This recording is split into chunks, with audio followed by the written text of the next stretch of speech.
Assalamualaikum dan salam sejahtera. Berjumpa kita sekali lagi di dalam kelas fizik KSSM tingkatan 4, bab 4, haba. Standard kandungan 4.0 keseimbangan terma. Standard pembelajaran murid boleh 4.1.1 menjelaskan melalui contoh keseimbangan terma dalam kehidupan seharian. 4.1.2 menentu ukur sebuah termometer cecair dalam kaca menggunakan dua takat tetap. Cuba perhatikan pada gambar rajah.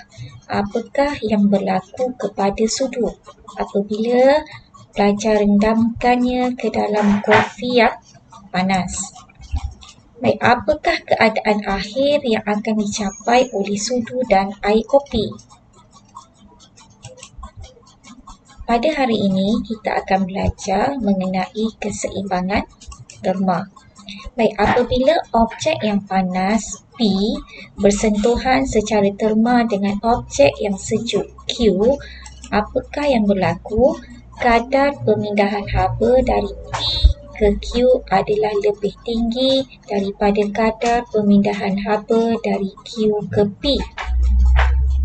Jika perhatikan pada gambar rajah ini, P ini suhunya lebih tinggi berbanding Q, maka haba daripada P akan mengalir pada Q, tapi kadar pengaliran haba dia adalah lebih tinggi daripada Q.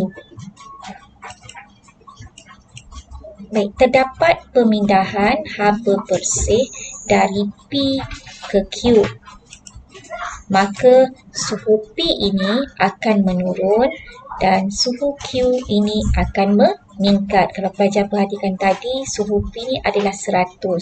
Maka apabila pemindahan terma berlaku, suhu P akan berkurang dan suhu Q terpula akan meningkat. Seterusnya, suhu P dan suhu Q menjadi sama. Apabila suhu P dan Q ini menjadi sama, maka kita kata kadar pemindahan haba dari P ke Q sama dengan kadar pemindahan haba dari Q ke P. Jadi kita boleh katakan bahawa pemindahan bersih haba antara P dan Q adalah sifar. Maka keadaan ini kita katakan P dan Q berada dalam keseimbangan terma.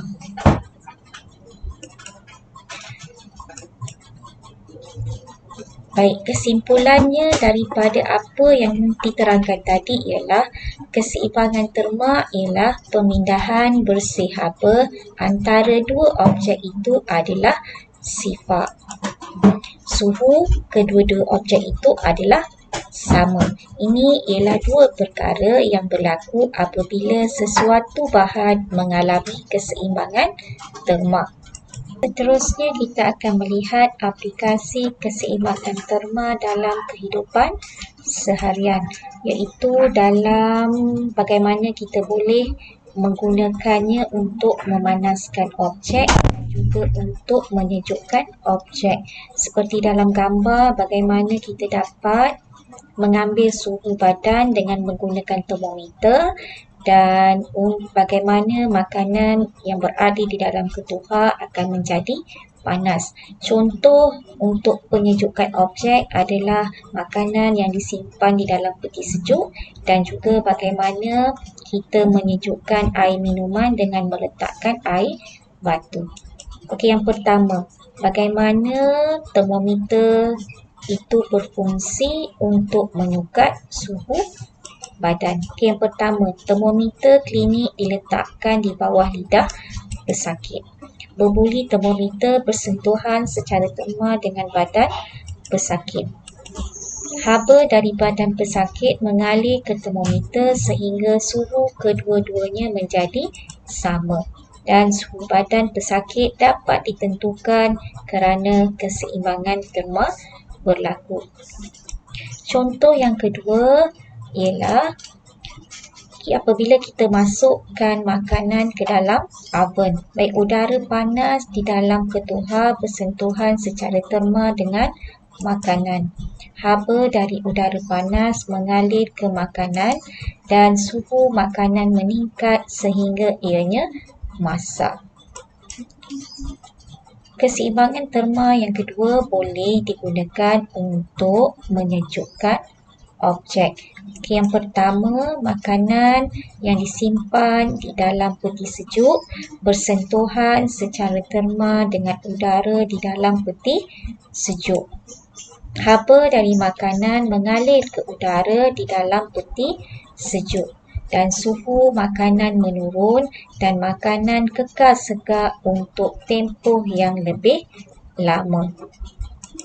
Dan contoh yang kedua, bagaimana air yang diletakkan dengan air batu boleh menjadi sejuk. Okey, yang pertama, minuman disejukkan dengan menambahkan beberapa ketulan ais. Kemudian ais tadi akan menyerap haba dari minuman dan melebur. Cairan dari ais pula menyerap haba dari minuman sehingga mencapai keseimbangan terma. Baik, seterusnya kita akan belajar bagaimana menentu ukur sebuah termometer cecair dalam kaca menggunakan dua takat tetap. Dua takat tetap yang kita nak bincangkan pada hari ini ialah takat lebur bagi air suling dan takat didih bagi air suling. Takat beku dan takat didih. Baik, sebuah termometer yang tidak mempunyai skala boleh ditentu ukur menggunakan dua takat tetap suhu.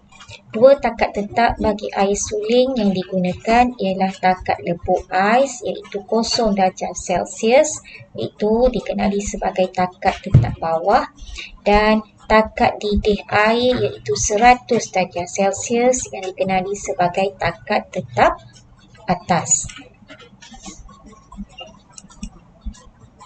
Penentu ukuran ialah proses penskalaan pada termometer untuk membuat pengukuran suhu.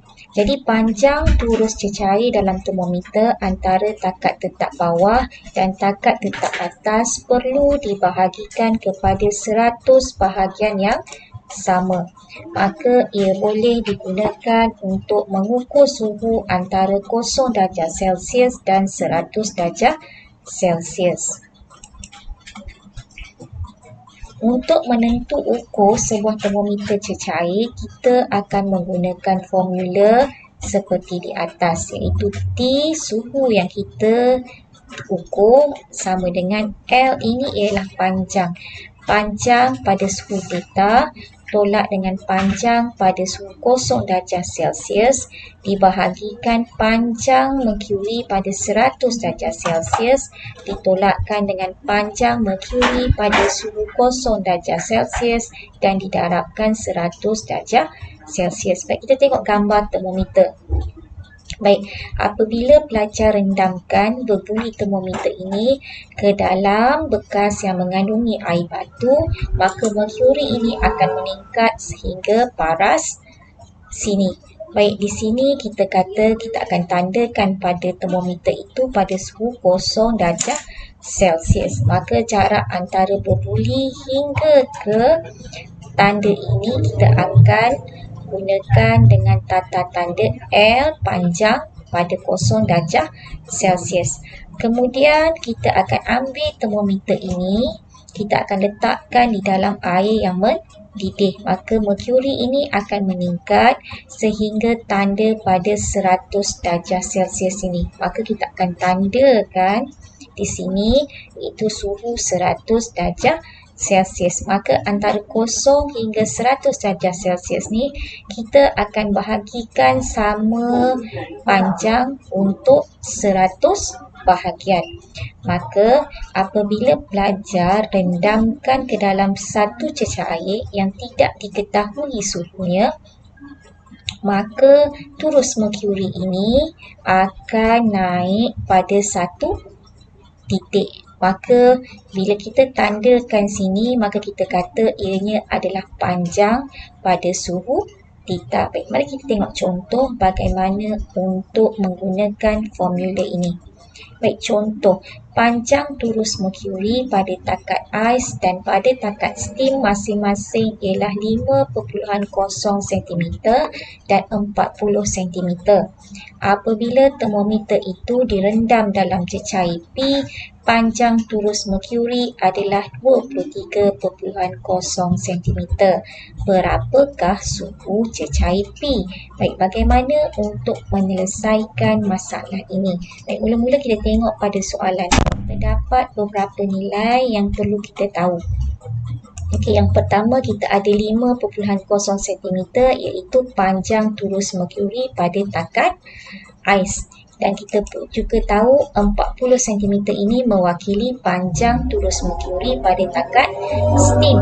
Dan yang ketiga kita tahu 23 cm ini ialah panjang turus merkuri apabila kita rendamkan di dalam cecair P. Maka kita tulis dulu apakah yang kita dapat daripada soalan. Okey, seterusnya kita tuliskan formula.